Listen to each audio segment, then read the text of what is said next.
Lost occasions cannot be redeemed. The occasion is piled high on difficulty and the Indian team has to rise to the occasion. क्योंकि यहां आपको character दर्शाना पड़ेगा. आपत्ति में ही character दर्शाया जाता है.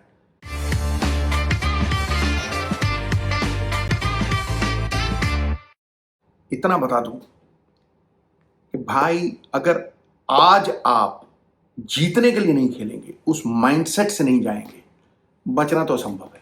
क्योंकि 4 टेस्ट मैच तो यहाँ 3-4 दिन में खत्म हो गए. और अगर आप गुजरे अतीत को देखेंगे कि ये 8 में से 7 हारे, तो फिर तो सवाल ही नहीं पैदा होता. There is just one mindset that the Indian team must have. They have to play to win and must have a blueprint. क्योंकि अगर ये मैच आप हार गए ना, तो इतिहास में कोई बंदा विदेशों में 2 मैच हारने के बाद सीरीज में वापस नहीं आ सका. एक बार हुआ था 1936 में, डॉन ब्रैडमैन ने किया था. और डॉन ब्रैडमैन की टीम पहले 2 टेस्ट मैच हारी थी and they had the home advantage. They were playing in Australia. उसके बाद वो 3 मैच जीती थी.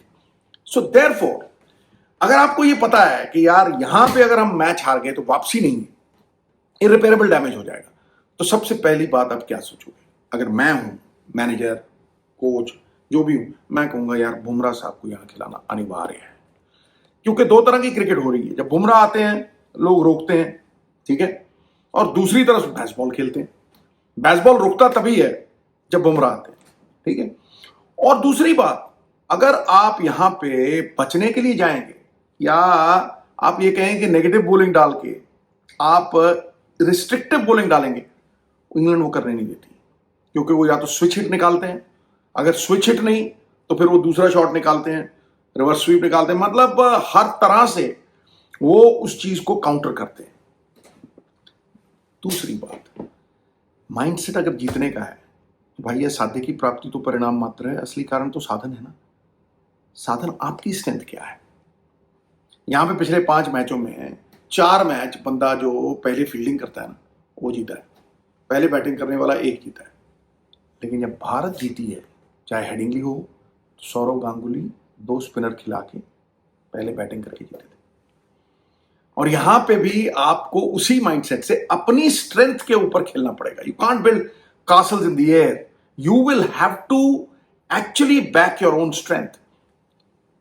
बुमराह सबसे इंपॉर्टेंट चीज है. 7-8 दिन का रेस्ट है. अगर आप पहले बैटिंग करते हो तो आपको जिगरा दिखाना पड़ेगा. बुजदिली की सजा एक ही है, मौत. कमाल है, बुजदिली है पस्त होना अपनी आंखों में. यदि थोड़ी सी हिम्मत हो तो क्या नहीं हो सकता. अगर वो एडिलेड में हुआ, ऑस्ट्रेलिया में हो, यहां पे भी हो सकता है. But you'll have to play to win. अगर बुमराह खेलते हैं और आप पैनिक बटन जब मैं कहता हूं ना, स्वीपिंग चेंजेस कर दीजिए, 3 या 4 चेंजेस कर दीजिए. अरे गुरु, स्लिप कॉर्डन भी नहीं रहेगा फिर, मैं आपको बता रहा हूं. तो चेंजेस बनते हैं. बुमराह खेलें, क्योंकि अगर यहां खेलते हो तो फिर अगले 2 टेस्ट मैच के बाद या 1 टेस्ट मैच के बाद वो रेस्ट कर सकते हैं. यहां अगर हमने ये मौका गवा दिया, वापसी नहीं है, तो करोगे क्या? मैं तो कुलदीप को लाऊंगा भाई. मैं कुलदीप को लाऊंगा. बस प्रॉब्लम यही है कि आपको पहले दिन कुलदीप को यूज नहीं करना तो बैटिंग कर लो, नहीं भी करना फिर भी कुलदीप को खिलाइए. क्योंकि कुलदीप वो बॉलर है जो 5 विकेट लेता है. होता क्या है कि आप अपनी बैटिंग को लंबा करने के चक्कर में आप अपनी बॉलिंग गवा देते हैं. You need 4 bowlers who can take 5 wicket. You have to take that chance. And in case Bumrah does not play Akashdeep को भी खिला सकते हो. अर्शदीप का एडवांटेज ये है कि वो दोनों स्पिनर्स के लिए, जडेजा के लिए और दूसरे स्पिनर के लिए भी, वो रफ बनाता है. But even if you want to play Akashdeep, it's a fair call. Panic button ये है कि आप 3 ऑलराउंडर खिलाने के चक्कर में पड़ गए. आपने जी करुण नायर को निकाल दिया. करुण नायर की जगह पे आपने वॉशिंगटन सुंदर लगा दिया. फिर आपने शार्दुल को निकाल के भैया नीतीश. मैं शार्दुल की जगह पे, अगर मैं हूं तो शार्दुल की जगह पे मैं कुलदीप लाऊंगा. अब आप नीतीश रेड्डी सेफ खेलने जाएंगे तो फिर प्रॉब्लम. अगर नीतीश रेड्डी को लाना ही चाहते हैं तो भैया आप नंबर 6 पे जो बैटिंग है, एज अ बैट्समैन उसको खिला लो. वो कैन बोल 2 or 3 overs. But do not compromise with what you have to do. India has to win this and be mentally prepared. Better prevent and prepare rather than repent. ऐसा ना हो कि हिफाजत ऐसी ना हो कि हफीज गायब हो जाए और इलाज ऐसा ना हो कि मरीज गायब हो जाए. The remedies cannot be worse than the illness. That's the most important thing. As far as I am concerned, India can win this.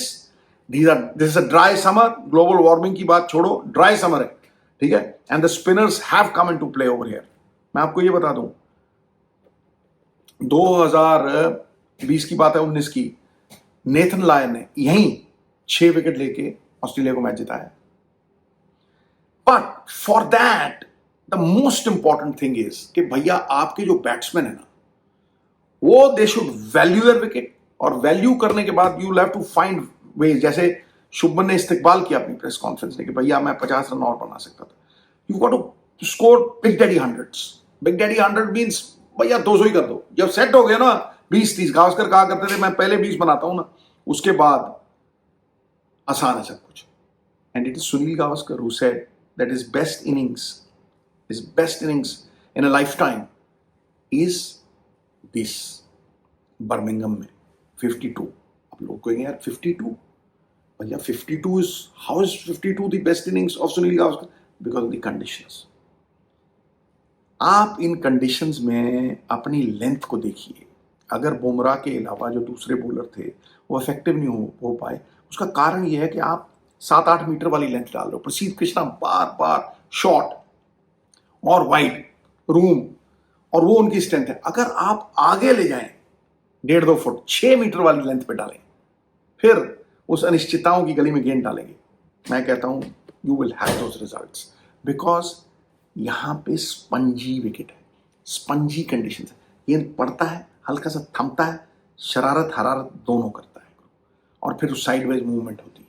And this is a spongy wicket, I know it. Birmingham ये जो wicket है ना, ये 100% एक sponge की तरह है कि यहां पड़ के गेंद पॉज लेता है और फिर दोनों तरफ मुड़ता है. Do your best wherever you are with whatever you have, but most important thing, go in with a mindset that you are going to win this. क्योंकि इस बेसबॉल एरा में आप रिस्ट्रिक्टिव बॉलिंग या आप बच के, you can not play for a draw. That is it. जो जीता वो सिकंदर. Winning is not important, but wanting to win is. And if India goes with a positive mindset, does not make sweeping changes, does not make, does not press the panic button, I am sure that India can win here. Occasions will not make men strong or weak. They'll show what metal they are made of. Khatak.